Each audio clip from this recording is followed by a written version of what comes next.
মা আমি এসেছি। কখন থেকে দাঁড়িয়ে আছি, মা এখন আসছে না। আর ডাকবো না, আমাকে তো কেউ ভালোই বাসে না। দৃশ্যা, আমি স্নান করেছিলাম তাই আমার আসতে একটু দেরি হলো। আমাকে ব্যাগটা দাও, তুমি হাতমুখ দিয়ে খেতে বসো, আমি খাবার দিচ্ছি। না, তোমাকে ব্যাগ নিতে হবে না, আমার কাছে আমিই করতে পারবো।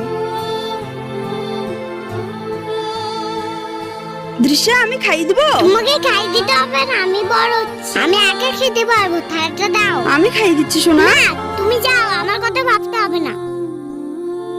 আজকে আমার হাতে খেতে ইচ্ছে করছে না, কিছুদিন আগে আমার হাতে না খেলে তোমার পেট ভরতো না। ঠিক আছে, তুমি বড় হয়েছো, তোমার যেটা ভালো মনে হয় করো।